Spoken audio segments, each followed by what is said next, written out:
இந்த காணொலியை பார்க்க வந்த எல்லாருக்குமே ஒரு அழகான வணக்கம் மக்களே. இன்னைக்கு நம்ம மலையாள சினிமால ரீசெண்டா ரிலீஸ் ஆயிருக்கக்கூடிய மீஷா அப்படின்ற ஒரு சர்வைவல் த்ரில்லர் படத்தை பத்தி தான் நாம நம்மளோட சேனல்ல பார்க்க போறோம். ஸோ வீடியோக்குள்ள போறதுக்கு முன்னாடி இந்த படத்தோட ஒன்லைனை பத்தி சொல்லணும் அப்படின்னா, ஒரு ஃபாரஸ்ட் ஆஃபீஸர் தன்னோட 2 நண்பர்களை பல வருஷம் கழிச்சு டேய் வரீங்களாடா ஒரு நாள் செலிப்ரேட் பண்ணலாம், மான் கறி அடிச்சு சாப்பிடலாம் அப்படின்ற மாதிரி கூப்பிடுறாரு. இதுக்கான காரணம் என்ன? ஏன்னா இந்த 3 நண்பர்களும் பல வருஷமா பேசியிருக்க மாட்டாங்க. திடீர்னு ஒரு நாள் ஃபோன் பண்ணி மான் கறி சாப்பிடலாமா அப்படின்ற மாதிரி நண்பர் கூப்பிடுறாரு. இதுக்கு பின்னாடி ஏதாவது ஒரு ரூல் குத்து இருக்குமோ, இல்ல உண்மையில நண்பர் பாசத்தால கூப்பிடுறாரா அப்படின்ற ஒரு எண்ணம் தோணும் இல்லையா? அந்த எண்ணத்தோட மீதி கதை தான் இந்த படமா இருக்கும். ஸோ கண்டிப்பா இந்த படம் உங்களுக்கு பிடிக்கும் அப்படின்னு நம்பிக்கையில இந்த படத்தோட கதை விளக்கத்துக்குள்ள உங்களை கொண்டு போறேன். இந்த படத்தோட ஸ்டார்டிங் சீன்ல அனந்து அப்படின்ற ஒரு கேரக்டர் காமிக்கிறாங்க. நள்ளிரவுல தூங்கிட்டே இருக்கும்போது அவரோட ஃப்ரெண்டான மிதுன் அப்படின்றவர்கிட்ட இருந்து கால் வருது. அந்த காலை பார்த்ததும் பயந்து போறாரு. என்ன ஏது அப்படின்ற மாதிரி பதட்டமாய் போன் எடுக்க அந்த நபர்கிட்ட எப்படிடா இருக்க, ரொம்ப நாள் ஆச்சுல போன் பண்ணி, அதனால தான்டா நேரம் காலை பார்க்காம உனக்கு போன் பண்ணேன். எனக்கு நைட் ஷிஃப்ட் போட்டதால தூக்கமே இல்ல, நம்ம எல்லாரும் ஒன்னா சந்திச்சு எவ்வளவு நாட்கள் ஆச்சு, நான் ஒரு பக்காவான பிளான வச்சிருக்கேன்டா. இமாத் கிட்ட கூட நான் அதை பத்தி பேசிட்டேன். சோ நீ இந்த இடத்துக்கு வர முடியுமாடா, நான் இங்க மான் கறி அடிச்சு சாப்பிடலாம் அப்படின்ற மாதிரி ஒரு பிளான போட்டிருக்கடான்னு சொல்ல இந்த விஷயத்த கேட்டதும் மனுஷன் அப்படி அமைதியா இருக்காரு. என்ன பேசுறதுன்னு தெரியாம முதல் வேலையா வெளியில இருந்து இந்த நபர் போன் பண்ணலாம் இல்லையா அப்படின்ற மாதிரி ஜன்னல் எல்லாத்தையும் திறந்து அங்க எங்கேயாவது நிக்கிறாரா அப்படின்ற மாதிரி வேடிக்கை பார்த்துக்கிட்டு, என்னடா புதுசா இத்தனை நாள் கழிச்சு கூப்பிடுறேன்னு கேட்க, இல்லடா நண்பர்களை பார்க்கணும் போல இருந்தது, நீ இதுக்கு சரின்னு மட்டும் சொல்ல முடியுமான்னு கேட்க இந்த மனுஷன் பயத்தோட சம்மதிக்கிறார். அப்படியே கட் பண்ண ஊருக்குள்ள ஒரு சேர்மன் ஒருத்தர் இருப்பாரு, அவரை காமிக்கிறாங்க. அவர்கிட்ட இந்த அனந்து போய் பேசுறாரு. ரொம்ப நாள் கழிச்சு மிதுன் உனக்கு போன் பண்ணி அவனோட இடத்துக்கு கூப்பிட்டுருக்கான் அப்படின்னா நீ சூதாரணமா இருந்துக்கணும். அவன் இங்க வந்தா அப்படின்னா இல்ல உன்னை பார்த்தா அப்படின்னா கண்டிப்பா பழசு எல்லாமே ஞாபகம் வரும். அப்ப பெரிய பிரச்சனை வரக்கூட நீ உஷாரா இருந்துக்கோடா அப்படின்ற மாதிரி சொல்லிட்டு அவன் மான் கறி அடிச்சு சாப்பிடலாம் அப்படின்ற மாதிரி தான் கூப்பிட்டு இருக்கா இல்லையா? இதனால அவனுக்கான பிரச்சனையை அவனே தேடிக்க போறான். நீ அந்த இடத்துக்கு போ, ஆனா அந்த கறியை மட்டும் எக்காரத்தை கொண்டு சாப்பிட்றாதரா, மிச்ச வேலைகள் எல்லாத்தையும் நான் பாத்துக்கிறேன் அப்படின்ற மாதிரி சொல்லி அனுப்பி வைக்க அனந்து ஏதோ ஒரு பெரிய பிளானோட தான் மிதுன் நம்மள சந்திக்க கூப்பிடணும் அப்படின்ற மாதிரி கிளம்பிக்கிட்டே இருக்கும்போது அம்மா பயங்கரமா திட்டுறாங்க. உன் கூடவே சுத்திக்கிட்டே இருந்தவ கவர்மெண்ட் எக்ஸாம் எழுதி கவர்மெண்ட் வேலைக்கு போயிட்டான், நீ அந்த மாற்று சமூகத்துக்காரன் கூட சுத்தாம இருந்த அப்படின்னா நீ நல்ல நிலைமைக்கு போயிருப்படா அப்படின்ற மாதிரி புலம்பிக்கிட்டே இருக்க. அம்மா நீ புலம்புனாலதான் எனக்கு ஒண்ணுமே கிடைக்கல, சரி நான் ஒரு முக்கியமான வேலை விஷயமா வெளியே போயிட்டு வரேன்னு சொல்ல இன்னொரு நண்பரை காமிக்கிறாங்க. இமாத் அப்படின்ற மாதிரி சொல்லியிருந்தா இல்லையா, அவதான். சோ அந்த நபர் பாத்தீங்கன்னா ஊருக்குள்ள ஒரு செல்வாக்கோட வாழ்ந்துகிட்டு இருக்காரு. மக்களுக்கு ஏதாவது குறை இருந்தது அப்படின்னா இவர்கிட்டதான் கொண்டு வந்து கொடுப்பாங்க. இவர் அந்த பிரச்சனையை தீர்த்து வைக்கிறார் அப்படின்ற மாதிரி இருக்கும். இவரோட வீட்லயும் அம்மா திட்டிக்கிட்டே இருக்கும்போது இந்த திட்டல் அப்படியே கொஞ்ச நாளைக்கு தான் நான் வரப்போற கவுன்சிலர் எலெக்ஷன்ல நிக்க போறோமா அப்படின்ற மாதிரி சொல்லிட்டு இவரோட ஃப்ரெண்டு கிட்ட இருந்து அழைப்பு வந்திருக்கு இல்லையா, அந்த அழைப்புக்காக வேகமா அனந்தோட வண்டியில் ஏறி புறப்படுறாரு அப்படின்றத காமிக்கிறாங்க. சோ 2 பேரும் கிளம்பின அதே சமயத்துல வேற ஒரு இடத்துல விக்கு அப்படின்ற ஒரு கேரக்டர் நமக்கு காமிக்கிறாங்க. அவரோட அப்பா பாத்தீங்கன்னா படுத்த படுக்கையா இருக்கு. டாக்டர் எல்லாருமே இவர் எப்போனா இறந்து போயிடுவார் அப்படின்ற மாதிரி சொன்னதால ஊர்ல தடபுடலா விருந்துக்கு ஏற்பாடு பண்ணிட்டு இருக்கார். காரணம் என்ன அப்படின்னா, இவரோட அப்பா பாத்தீங்கன்னா உயிரோட இருக்க வரைக்கும் சண்டியர் மாதிரி சுத்திக்கிட்டு இருந்தாரு. இவரு கீழே தான் எல்லாருமே இருப்பாங்க அப்படின்ற மாதிரி இருக்கும். அப்படி இருக்க மனுஷன் இப்ப படுத்த படுக்கை ஆயிட்டாரு அப்படின்னா ஒரு கெட்டது எல்லாத்தையும் சொல்லி சபிச்சுக்கிட்டே இருப்பாங்க இல்லையா, அந்த விஷயம் என் அப்பனுக்கு வரவே கூடாது. 2000 பேருக்கு மேல சாப்பாடு சொல்லியாச்சு, அவனுக்கு வயிறு ஃபுல்லா சாப்பிட்டுட்டு என் அப்பனை வாழ்த்திட்டு போகணும். இதுக்காக தான் நான் இவ்வளவு வேலையை பார்த்துக்கிட்டு இருக்கேன் அப்படின்ற மாதிரி அங்க இருக்க அந்த விக்கு எடுத்து எல்லா வேலைகளும் செஞ்சு முடிச்சுட்டு ஒரு சில வெடிமருந்துகள் எல்லாத்தையும் எடுத்துக்கிட்டு காட்டுக்குள்ள கிளம்புறாங்க அப்படின்றத காமிக்கிறாங்க. கட் பண்ண அனந்து அவங்கள காமிக்கிறாங்க. வர வழியில நிறைய சரக்குகள் எல்லாத்தையும் வாங்கிட்டு தன்னோட நண்பனை பார்க்க போறோம் அப்படின்னு சந்தோஷத்தோட இமா தூங்கிக்கிட்டே இருக்கும்போது இந்த சைடு வண்டி ஓட்டிக்கிட்டே இருக்கு அனந்துக்கு ஒரு மாதிரி உறுத்தலா இருக்கு. சோ இவங்க 2 பேருக்குள்ள ஏதோ ஒரு பிரச்சனை இருக்கு அப்படின்றத நாம புரிஞ்சுக்கலாம். கட் பண்ண அந்த வேட்டையாடுற கும்பல் இருக்கே காட்டுக்குள்ள போறாங்க. மிதுன் அப்படின்ற ஒரு கேரக்டர் சொல்லியிருந்தாங்களே, அந்த கேரக்டர் சந்திக்கிறாங்க அப்படின்ற மாதிரி இருக்கும். சோ ஃபாரஸ்ட் ஆபீசரான இவரை வந்து பார்த்ததும் சார் எல்லாமே பக்காவா இருக்கு, நீங்க ஒரு கவலைப்படாதீங்க, நம்ம பிளான் பண்ண மாதிரியே நடக்கும் அப்படின்ற மாதிரி கண்ணை காமிச்சிட்டு போக இங்க ஏதோ ஒன்று நடக்குது போல அப்படின்ற மாதிரி நமக்கு தோண ஆரம்பிக்குது. அப்படியே கட் பண்ணி இந்த சைடு வண்டியில வந்துகிட்டு இருக்காங்க இல்லையா, அவங்க கிட்ட போகுது. சோ வண்டியில டிராவல் பண்ணிக்கிட்டே இருக்கும்போது ஒரு சின்ன பிளாஷ்பேக் ஒன்று போக ஆரம்பிக்குது. அனந்து மிதுன் 2 பேருமே நெருங்கிய நண்பர்கள் தான். ஆனா இந்த மிதுன் இருக்கா இல்லையா, அவரு இந்த இமாத் அவங்க எல்லாருமே ஒரே சமூகத்தை சேர்ந்தவங்க. அனந்து மட்டும் வேற சமூகத்தை சேர்ந்தவரா இருப்பாரு. அந்த பாகுபாடு அப்படின்றது இவங்களுக்குள்ள கிடையாது, ஒண்ணுமனாதான் பழகிட்டே இருப்பாங்க. இப்ப சேர்மனா இருக்க அந்த நபர் இருக்கா இல்லையா, அவருக்கு தான் இவங்க 2 பேருமே வேலை செய்யறாங்க. அதாவது அவருக்கு ஏதாவது நல்லது கெட்டது அப்படின்னா இவங்க தான் முதல்ல நிப்பாங்க அப்படின்ற மாதிரி இருக்கும். இங்கேயும் அவருக்காக ஒரு சின்ன சண்டையை போட்டு அந்த நபரோட ஒரு பெரிய நிறைய பிரச்சனையை தீர்த்து வைக்கிறாங்க அப்படின்ற மாதிரி இருக்கும். இப்போ மிதுன் அந்த நபருக்காக நிறைய வேலைகளை பார்த்துக்கிட்டு இருக்காங்க இல்லையா. மிதுன் சமூகத்தை சேர்ந்த நிறைய பேர் மிதுனை பார்த்து பயங்கரமா போறாம பிடிக்கிறாங்க. என்னைக்காவது ஒரு நாள் நாம அந்த இடத்த அடைய மாட்டோமா அப்படின்ற மாதிரி காத்துக்கிட்டு இருக்காங்க. கட் பண்ண நண்பர்கள் பல வருஷங்கள் கழிச்சு சந்திச்சுக்கிறாங்க. சோ இந்த நிகழ்வு ரொம்ப சந்தோஷமா இருக்கணும் இல்லையா. ஆனா அங்க ஒரு மாதிரி ஏனோ தானோ தான் சிரிச்சுக்கிறாங்க. ரெண்டு பேர் மனசுக்குள்ள ஏதோ ஒரு வன்மம் இருக்கு போல அப்படின்றது நமக்கு காமிச்சுக்கிட்டே இருக்கு. அப்படி இன்னொரு பக்கம் அந்த வேட்டையாடுற கேங் இருக்கு இல்லையா, அங்க போகுது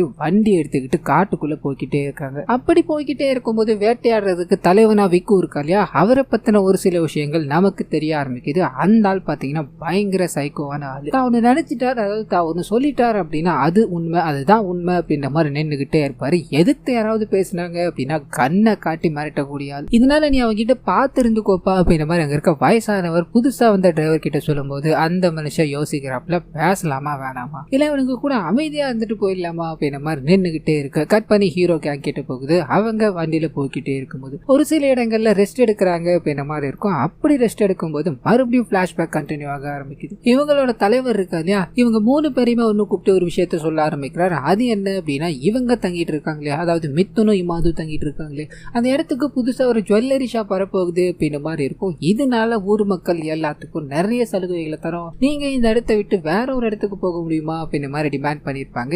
இந்த விஷயத்த நீங்க எப்படிடா அவனுங்களுக்கு அனுமதி கொடுத்தீங்க, அவனுங்க உள்ள வந்துட்டானுங்க அப்படின்னா நம்ம மக்கள் சோத்துக்கு சிங்க அடிக்க வேண்டியதுதான், இதனால அந்த ஜுவல்லரி ஷாப் அங்க வரக்கூடாது அப்படின்ற மாதிரி இவங்களோட தலைவர் சொல்லிக்கிட்டே இருக்கும்போது நம்ம மிதுன் இருக்கா இல்லையா, அவருக்கு ஒரு சின்ன தடங்கள். காரணம் என்ன அப்படின்னா, அந்த ஜுவல்லரி ஷாப் இங்க வந்தது அப்படின்னா நிறைய மக்களுக்கு வாழ்வாதாரம் கிடைக்கும். அது மட்டும் இல்லாம அந்த ஜுவல்லரி ஷாப் நிறைய மக்களுக்கு வீடு கட்டித்தர, வேலை வாங்கி தர அப்படின்ற மாதிரி சொல்றாங்க. இது மூலமா மக்களோட வாழ்க்கை மேம்படுத்தானே செய்ய போது, இது எப்படி நீங்க வேணான்னு சொல்லலாம் அப்படின்ற மாதிரி அந்த அரசியல்வாதி எதிர்த்துக்கிட்டு நிக்க அங்க இருக்கிற அனந்து பாத்தீங்கன்னா இவரை தனியா கூட்டு போய் பேச ஆரம்பிக்கிறாரு.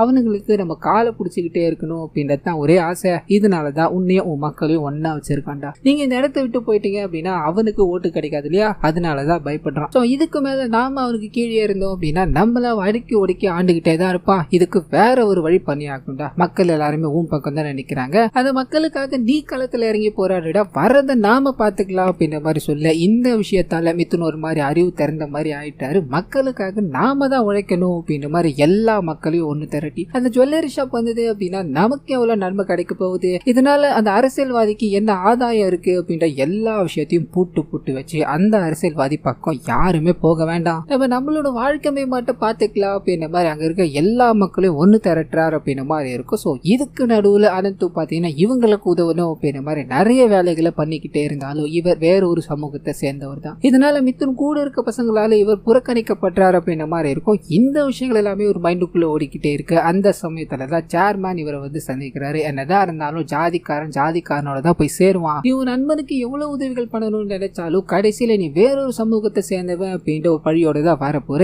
இதுக்கு நீ ஏன் கூட சேர்றது தான்டா நல்லது அப்படின்ற மாதிரி அவரை பிரைன் வாஷ் பண்ணி ஒரு பெரிய பிளான போடுறாங்க. அந்த பிளான் என்ன அப்படின்னா, நம்ம ஹீரோ இருக்காரு மிதுன், அவர் தனிமையில நடந்து வந்துகிட்டே இருக்கும்போது இவருக்கு உதவணும் அப்படின்ற மாதிரி அனந்து போறாரு. வாடா நான் உன்னை டிராப் பண்றேன் அப்படின்ற மாதிரி கூட்டு போற வழியில ஒரு முகம் தெரியாத நபர்கள் மிதுனை கூப்பிடுறாங்க அப்படின்ற மாதிரி இருக்கும். அனந்து ஓரமா நின்னுகிட்டே இருக்க மிதுன் அவங்கள சந்திக்கணும்னு போக அங்க பயங்கரமான ஆயுதங்களால மிதுனை தாக்க ஆரம்பிக்கிறாங்க. பயந்து போன மிதுன் சண்டை போட ஆரம்பிக்கிறாரு. திருப்பி இவங்களை தாக்கணும் அப்படின்ற மாதிரி திரும்பி அனந்துவை பார்க்க அனந்து அங்க இல்ல. இதனால சோகமாக நிறைய வெட்டுக்காயங்கள் இவருக்கு விழுந்து ஹாஸ்பிட்டல்ல ரொம்ப சீரியஸா கிடக்கிறார் அப்படின்ற மாதிரி இருக்கும். சோ இந்த விஷயத்துக்கு அடுத்த நாள் காலையில அனந்துக்கு தெரிய ஆரம்பிக்குது, நீ அவனை கூப்பிட்டு பேசுற அந்த கூட்டு போன, எதுக்காக இந்த மாதிரி பண்ண அப்படின்ற மாதிரி அந்த அரசியல்வாதியை மிரட்டலான்னு போக அவர் ஒரே ஒரு வார்த்தை தான், நடந்து முடிஞ்சு போச்சு, இனிமேல் அவன் உயிரோட இருந்தா, அதாவது அவன் உயிரோட வந்துட்டா அப்படின்னா உனக்கு எனக்கு எல்லாருக்குமே பெரிய பிரச்சனை, சோ நீ அவன் சாகணும்னு வேண்டதுதான் உனக்கு நல்லது அப்படின்ற மாதிரி சொல்லி அனுப்ப இந்த மனுஷன் யோசிக்க ஆரம்பிக்கிறார். அப்படியே கட் பண்ணி பிரசன்ட்டுக்கு வருது. அங்க எங்கன்னு சுத்தி ஒரு ரெசார்ட் மாதிரி இருக்கும், காட்டுக்குள்ள இருக்கும். அந்த இடத்துக்கு வந்து சேர்ந்துட்டாங்க அப்படின்ற மாதிரி இருக்கும். சோ அந்த வேட்டைக்கார கும்பல் மான் எடுத்துட்டு வரணும், இதை அவங்க சமைச்சு சாப்பிடணும் அப்படின்ற பிளான். அதுக்காக வெல் ப்ரிப்பேர்டா அங்க இருக்க விஷயங்கள் எல்லாத்தையும் பார்த்து பண்ணிக்கிட்டே இருக்கும்போது இதே மாதிரி இப்போ அரசியல நிக்க போறாரு அப்படின்ற மாதிரி தான் இருக்கு இல்லையா. இவருக்கு முதல்ல இருந்து இப்போ வரைக்கும் நம்ம மிதுன் மாதிரி ஒரு ஆள் ஆகணும் அப்படின்ற கனவு. இந்த விஷயத்த அனந்து பாக்குறாரு. என்னடா பண்ணிக்கிட்டு இருக்க அப்படின்ற மாதிரி அவரை திட்டிக்கிட்டே இருக்கு. இதுக்கு நடுவுல அந்த வேட்டைக்கார கும்பலை காமிக்கிறாங்க. அந்த மான வேட்டையாடணும் அப்படின்ற மாதிரி காட்டுக்குள்ள போறாங்க இல்லையா. எல்லாத்தையும் பக்காவா எடுத்துக்கிட்டு கையில அந்த டபுள் பேரல் கன் எடுத்துக்கிட்டு அந்த விக்கு காட்டுக்குள்ள போறாரு அப்படின்றத காமிக்கிறாங்க. சோ கரெக்டான சமயம்னு பார்த்து ஒரு குட்டியா முயல் மாதிரி இருக்கும், அதை வேட்டையாட அந்த இடத்துல பொத்துன்னு விழுந்து போகுது. அதை சுத்தி முத்தி பாக்குற பாக்குறாங்க அதோட கழுத்துல காப்பு ஒண்ணு கட்டப்பட்டிருக்கு. இங்க இருக்க பழங்குடியினர்கள் இதை சாமிக்கு நேர்ந்து விட்டு இருக்காங்க. நம்ம தப்பான விஷயத்த அழிச்சிட்டோமோ எனக்கு நம்ம பயமா இருக்கு அப்படின்ற மாதிரி அங்க இருக்க எல்லாரும் புலம்பிக்கிட்டே இருக்க. டேய் அதெல்லாம் ஒன்னும் கிடையாது, சாமிக்கு நேர்ந்து விட்டது தான். ஆனா என்ன நம்ம சாமிக்கு நேர்ந்து விட்டது அப்படின்ற மாதிரி அதை எடுத்துக்கிட்டு இவங்களை சந்திக்கணும் அப்படின்ற மாதிரி போறாங்க. அந்த இடத்துக்கு போறாங்க. சார் நீங்க கேட்டது கிடைக்கல அப்படின்னாலும் சூப்பரா கைவசம் ஒன்று மாட்டிருக்கு, இதை சாப்பிட்டு பாருங்க சார் எவ்வளவு சுவையா இருக்கும் அப்படின்ற மாதிரி அதை கொண்டு போய் முதல்ல அந்த டாலர் இருக்கு இல்லையா பழங்குடியினர்களால மாட்டப்பட்டது அதை எடுத்து விக்கு தன்னோட பாக்கெட் குள்ள போட்டுக்கிறாரு அப்படின்ற மாதிரி இருக்கும். புரிச்சு வச்சு அந்த விலங்கோட தோல் எல்லாத்தையும் உரிச்சு துண்டு துண்டா வெட்டி சார் கிரில் போட்டா அருமையா இருக்கும் அப்படின்ற மாதிரி கிரில் எல்லாத்தையும் ரெடி பண்ணி கொடுத்துட்டு சார் வேலை முடிஞ்சது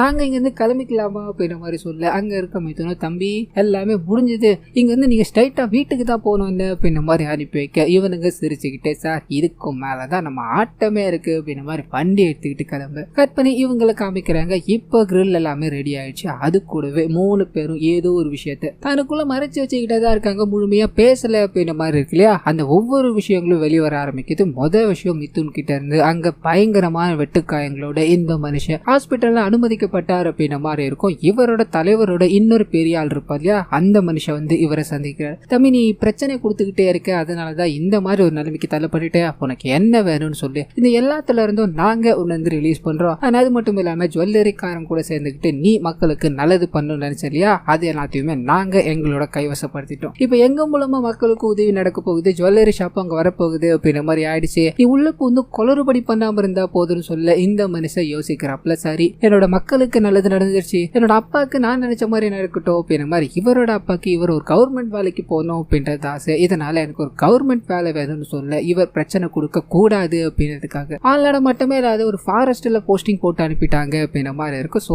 இப்படித்தான் நான் இந்த வேலைக்கு வந்தேன் அப்படின்ற விஷயத்த 2 பேர்கிட்டையும் சொல்ல ஷாக் ஆகுறாங்க. நான் கூட நீ படிச்சுதான் இந்த வேலைக்கு வந்துட்டோன்னு நினைச்சு பயந்துட்டா அப்படின்ற மாதிரி இமாத் பார்த்து சிரிச்சுக்கிட்டே இருக்கும்போது அனந்துவை பார்த்து இந்த சைடு மிதுன் இருக்கா இல்லையா எனக்கு இவனை பத்தி இன்னொரு சீக்கிரம் தெரியும்டா அதை நான் சொல்லவா அப்படின்ற மாதிரி மிதுனை பிளான் போட்டு தான் அனந்து அன்னைக்கு அந்த இடத்துக்கு கூட்டு போனார் அப்படின்ற விஷயத்த ரிவீல் பண்ண. இந்த விஷயம் இந்த சைடு 3வது நண்பர் இருக்கா இல்லையா அவருக்கு தெரியாது. நீ அவனை பிளான் போட்டு தான் கொலை பண்ண பாத்தியாடா நீ அப்படின்ற மாதிரி இந்த விஷயம் கேள்விப்பட்டதும் பயங்கரமா சண்டை போட்டுக்கிட்டே இருக்க. இந்த சைடு மிதுன் தடுக்கணும் அப்படின்ற மாதிரி ட்ரை பண்ணிக்கிட்டே இருக்க. இதுக்கு நடுவில் அந்த வேட்டைக்கார கும்பலை காமிக்கிறாங்க. இதுக்கு மேலதான் எங்களுக்கு பெரிய வேலை இருக்கு அப்படின்ற மாதிரி ஒரு பெரிய காட்டெருமை அடிக்கணும் அப்படின்ற மாதிரி ட்ராப் எல்லாத்தையும் செட் பண்ணி கரெக்டா அதுக்கு காத்துக்கிட்டே இருக்கும்போது கூட இருக்க ஒரு நபர் சத்தம் கொடுத்துட்டார். இதனால காட்டெருமைக்கு புல்லட் பார்த்தீங்கன்னா தொடையில பட்டு அங்கிருந்து தப்பிச்சு போயிடுச்சு அப்படின்ற மாதிரி இருக்கும். பயங்கர கடுப்போட வேட்டைக்காரன் இருக்காரு, கண்ணை வச்சிருக்காரு. அந்த மனுஷன் பயங்கர கோவத்தோட நடந்து வந்துகிட்டே இருக்கும்போது கன் ஒரு இடத்துல மாட்டிக்குது. தெரியாதனமா அந்த பட்டன் ஃபயர் ஆக இவரே சுட்டுக்கிறார். வயிற்றுக்குள்ள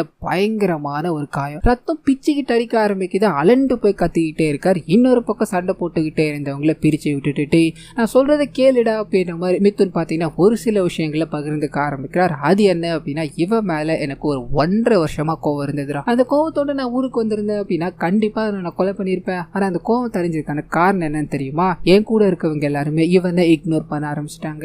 இவனுக்கு பல பிரச்சனைகளை இந்த அரசியல்வாதி கொடுத்துக்கிட்டே இருந்தா இவனோட மைண்டு மாறினதுக்கு இதுதான் காரணம் அப்படின்ற மாதிரி எனக்கு லேட்டரா புரிய ஆரம்பிச்சது. என்னோட நண்பன்டாவன், இதனால நான் அவரை விட்டு கொடுக்க முடியுமா அப்படின்ற மாதிரி பேசிக்கிட்டே இருக்கும்போது அனந்து ஒரு சில விஷயங்களை சொல்ல ஆரம்பிக்கிறார். ஸோ இவர் அதாவது மிதுனை அன்னைக்கு கொலை பண்ணணும் அப்படின்ற மாதிரி பிளான் போட்டாங்க இல்லையா அன்னைக்கு மிரட்டணும் அப்படின்ற மாதிரி தான் அனந்து கிட்ட பேசி அங்க வர வச்சிருப்பாங்க. ஆனா இவருக்கே தெரியாம இந்த விஷயம் நடந்து போறதால அனந்து வேகமா போய் பாதியில வெட்டிட்டு இருக்க மிதுனை தடுத்து நிறுத்துறாரு. ஹாஸ்பிட்டல் கொண்டு போறாரு அப்படின்ற மாதிரி இருக்கும். ஸோ இந்த விஷயங்கள் எல்லாத்தையும் சொல்லி இதுக்கு மேல நமக்குள்ள எந்த பிரச்சனையும் வர வேணாம், நம்ம 3 பேரும் ஒன்னா இருக்கலாம்டா அப்படின்ற மாதிரி பேசிக்கிட்டே இருக்கும்போது கட் பண்ணி ரத்த வெள்ளத்துல துடிச்சுக்கிட்டு இருக்க அந்த நபரை காமிக்கிறாங்க. ஆனா இப்போ வெளியே கொண்டு போனோம் அப்படின்னா போலீஸ் கிட்ட நம்ம கண்டிப்பா மாட்டிப்போம், புல்லட் வேற உள்ள இருக்கு, இதனால நம்ம இவனை இங்கேயே போட்டு போயிடலாமா அப்படின்ற மாதிரி யோசிக்க வயசானவர் டேய் ஒரு உயிரோட மதிப்பு என்னன்னு தெரியுமா, இவ என்ன பண்ணிருந்தாலும் சரி இந்த காட்டுக்கு வெளியில வரைக்கும் நீ கொண்டு வந்துடுறா, மிச்சத்தை நான் பாத்துக்கிறேன்டா அப்படின்ற மாதிரி அவர்கிட்ட போக அந்த மனுஷன் வலியால டேய் இப்படியே கொண்டு போனீங்க அப்படின்னா பெரிய கேஸ் ஆயிடும், நீங்க ஒண்ணு பண்ணுங்க ஏன்னா யானை முட்டிருச்சு அப்படின்ற மாதிரி ஹாஸ்பிட்டல்ல சேருங்க, அதுக்கு முன்னாடி நான் இந்த புல்லட் எடுத்துடுறேன் அப்படின்ற மாதிரி தண்ணிக்குள்ள போறாரு. புல்லட்டை எடுக்கணும் அப்படின்ற மாதிரி ட்ரை பண்ண வலியால பொத்துன மயக்கம் போட்டு விழுந்துட்டாரு. அங்க இருக்க எல்லாருமே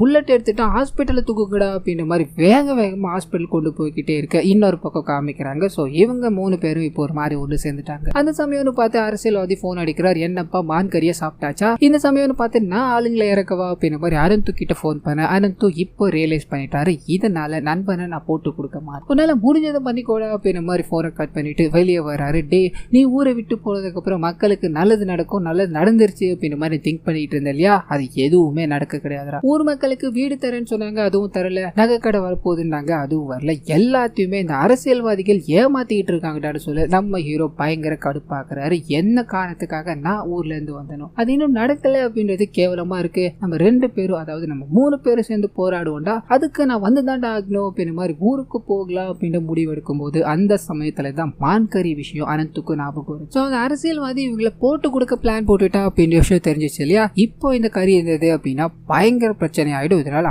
அடையாளமே தெரியாத மாதிரி, அதாவது ஒரு முடி கூட இங்க கிடைக்க கூடாது, அப்படி கிடைச்சது அப்படின்னா குறைஞ்சது 7 வருஷம் ஜெயிலுக்கு போக வேண்டியிருக்கும் அப்படின்ற மாதிரி வேகமா அது எல்லாத்தையும் டிஸ்போஸ் பண்ணணும் அப்படின்ற மாதிரி ட்ரை பண்றாங்க. ஒரு அட்டையை வச்சு அதை கொளுத்திட்டு அந்த சாம்பல் எல்லாத்தையும் மூட்டையில கட்டி அதை கண்காணாத இடத்துல போய் தூக்கி போடணும் அப்படின்ற மாதிரி போக காட்டெருமை சுடப்பட்டு அங்கிருந்து தப்பிச்சு போச்சு இல்லையா. அது இவங்களை பாக்குது, இவங்களை துரத்த ஆரம்பிக்குது அப்படின்ற மாதிரி இருக்கும். ஒரு வழி இல்லாம பெரிய அருவி மாதிரி இருக்கும், அதுல எகிரி குதிச்சு அந்த அஸ்தி இருக்கு இல்லையா, அது எல்லாத்தையும் கரைச்சி முடிச்சுட்டு அங்க இருந்து கிளம்ப இன்னொரு பக்கம் வழியால துடிச்சுக்கிட்டு இருக்க அந்த நபர் ஹாஸ்பிட்டல் கொண்டு போறாங்க அப்படின்ற மாதிரி இருக்கும். ஃபுல்லா செக் பண்ணி பாக்குறாங்க. அதுல அதாவது அவரோட வயிற்றுக்குள்ள ஒரு புல்லட் இருக்கு. ஸோ இது ஒரு போலீஸ் கேஸ் அப்படின்ற மாதிரி போலீஸ்க்கு இன்ஃபார்ம் பண்றாங்க. வெளியில இருக்கவங்களும் மொத்த பேரும் போலீஸ் கிட்ட மாட்டிக்கிட்டாங்க அப்படின்ற மாதிரி இருக்கும். கட் பண்ணி இங்க சாம்பலை கரைச்சிட்டு எதுவுமே தெரியாம அந்த இடத்துக்கு போகலான்னு ட்ரை பண்ண போலீஸ்காரங்க இவங்களுக்கு முன்னாடி அங்க வந்து ஃபுல்லா சோதனை பண்ணிக்கிட்டு இருக்காங்க. இங்க எதுவுமே இல்ல சார், என்னோட ஃப்ரெண்ட்ஸ் வந்தாங்க, சும்மா ஒரு பார்ட்டி மாதிரி அரேஞ்ச் பண்ணி இங்க வந்தோம், மற்றபடி எதுவும் நாங்க கொல்ல கிடையாது அப்படின்ற மாதிரி ஹீரோ சொல்லிக்கிட்டே இருக்க அந்த சமயத்துல வீட்டுக்குள்ள இருந்து ஒரு பெரிய கரித்துண்டு அங்க இருக்க போலீஸ்காரங்க கொண்டு வராங்க அப்படின்ற மாதிரி இருக்கும். யாருக்கும் ஒன்றும் புரியல, அரெஸ்ட் பண்ணி கொண்டு போய்கிட்டே இருக்கு. அப்பதான் ஹீரோவோட 3வது நண்பர் இருக்கா இல்லையா, அவர் தான் இந்த வேலையை பார்த்திருக்காரு அப்படின்ற மாதிரி இருக்கும். எனக்கு மித்துன் மாதிரி ஆகணும் அப்படின்றதுலாம் கிடையாது, மித்துனோட இடத்துக்கு நான் போகணும் அப்படின்ற ஆசை மட்டும் தாண்டா, அதனாலதான் நான் இப்படி பண்ணேன் அப்படின்ற மாதிரி அரசியல்வாதியோட சேர்ந்து இந்த விஷயத்த பண்ணியிருப்பார். ஸோ அனந்துக்கும் இந்த விஷயம் தெரிஞ்சதும் பயங்கர சோகமா இருக்கு. அப்படியே மித்துன் இருக்கா இல்லையா, யோசிக்கிறாரு. கையில அந்த கறி இருக்கும் போலீஸ்காரங்க கிட்ட, அதை பிடிக்கிட்டு வேகமா அங்கிருந்து ஓட ஆரம்பிக்கிறார். அப்படியே கட் பண்ண போலீஸ் ஸ்டேஷன்ல காமிக்கிறாங்க. அனந்து அண்ட் அவரோட இன்னொரு நண்பர் 2 பேரையுமே போலீஸ்காரங்க கூப்பிடுறாங்க. உங்களோட நண்பர் அந்த கறி எடுத்துக்கிட்டு தப்பிச்சு போகணும் அப்படின்ற மாதிரி யோசிச்சிருக்கான் போல. போலீஸ் கேஸ் ஆயிடுச்சு அப்படின்னா பெரிய பிரச்சனை, வேலையும் பிடிக்கிடுவாங்க, வெளியே வந்து ஒன்றும் பண்ண முடியாது அப்படின்ற தாட்ல அவன் மலை மேல இருந்து குதிச்சு இறந்து போயிட்டான்ப்பா. அவனோட பாடியை நாங்க மலைக்கு கீழே ரெஸ்கியூ பண்ணோம். அவனோட கடைசி ஆசை நீங்க இதுல இருந்து வெளியே போகணும் அப்படின்றதா. அந்த ஒரே காரணத்துக்காக தான் நாங்க உங்களை ரிலீஸ் பண்றோம் அப்படின்ற மாதிரி இவங்களை அனுப்பி வைக்க அனந்துக்கு தெரிஞ்சு போயிடுச்சு. பிளானை போட்டு நீங்க அவனை கொன்னுட்டீங்க அப்படின்ற விஷயம். இதனால அழுதுகிட்டே தன்னோட நண்பனை உதறி தள்ளிட்டு எல்லாமே உன்னோட ஆசைனால தாண்டா வந்தது அப்படின்ற மாதிரி திட்டிட்டு இறந்து போன நண்பனை பார்க்கணும்னு போக அங்க இருக்க அவனோட சமூகத்தை சேர்ந்தவங்க நீ உள்ள வரக்கூடாதுடா, உன்னால தாண்டா எவ்வளவு பிரச்சனை நடந்தது அப்படின்ற மாதிரி அவரை அடிச்சுக்கிட்டே இருக்கும்போது பயங்கர கோபம் அடைகிறாரு. இந்த அரசியல்வாதியால தாண்டா எல்லாருமே இப்படி இருக்கீங்க. அவன் இறந்து போறதுக்கான காரணம் என்னன்னு தெரியுமா, நேத்து நைட்டு வரைக்கும் அவன் ஏன் கூட தாண்டா இருந்தான், இப்ப அவன் உயிரோடவே இல்லடா, அது உங்களுக்கு புரியலையா, அவன் கூட இருக்க எல்லாருமே அவனுக்கு துரோகிகளா தாண்டா இருக்கும் அப்படின்ற மாதிரி அழுதுகிட்டே இருக்கு. அங்க இருக்க எல்லாருமே இவருக்கு ஆறுதல் சொல்றாங்க. கட் பண்ணா அந்த அரசியல்வாதி இந்த சாவுக்கு வர மாதிரியும் மக்கள் எல்லாருமே எதிர்த்துக்கிட்டு நிக்கிறாங்க அப்படின்ற மாதிரியும் காமிச்சு இன்னொரு பக்கம் உண்மையில என்ன நடந்தது அப்படின்றத காமிக்கிறாங்க. சோ ஹீரோ தப்பிச்சு ஓடிக்கிட்டே இருக்கும்போது மேல இடத்துல இருந்து இன்ஃபர்மேஷன் வந்துருச்சு, அவரை உயிரோட விட்டோம் அப்படின்னா பெரிய பிரச்சனை ஆயிடும், தீர்த்து கட்டணும் அப்படின்ற மாதிரி. இதனால போலீஸ்காரங்க அவரை கொலை பண்ணணும் அப்படின்ற மாதிரி தான் துரத்திட்டு இருந்தாங்க. அந்த சமயம்னு பார்த்து இவர் ஓடி ஒளிஞ்சுக்கிட்டே இருக்கும்போது அந்த அடிப்பட்ட காட்டெருமை இருக்கு இல்லையா, அது இவரை தாக்க ஆரம்பிக்குது அப்படின்ற மாதிரி இருக்கும். உயிரை காப்பாத்திக்கணும்னு ஓட ஆரம்பிச்ச அந்த மனுஷன் ஒரு பெரிய மலையில இருந்து அந்த காட்டெருமையால தள்ளிவிடப்பட்டு இறந்து போயிட்டார் அப்படின்ற மாதிரி இருக்கும். சோ இந்த விஷயங்கள் எல்லாத்தையும் காமிச்சுக்கிட்டே இருக்கும். ஊருக்குள்ள இதுக்கப்புறம் நிறைய மாற்றங்கள் ஏற்பட ஆரம்பிச்சது அப்படின்றத நமக்கு காமிச்சு இந்த படத்தை இதோட முடிக்கிறாங்க. சோ கண்டிப்பா இந்த படமும் என்னோட வாய்ஸ் உங்களுக்கு பிடிச்சிருக்கும் அப்படின்ற மாதிரி நம்புறேன். இந்த வீடியோல ஏதாவது நிறை குறைகள் இருந்தது அப்படின்னு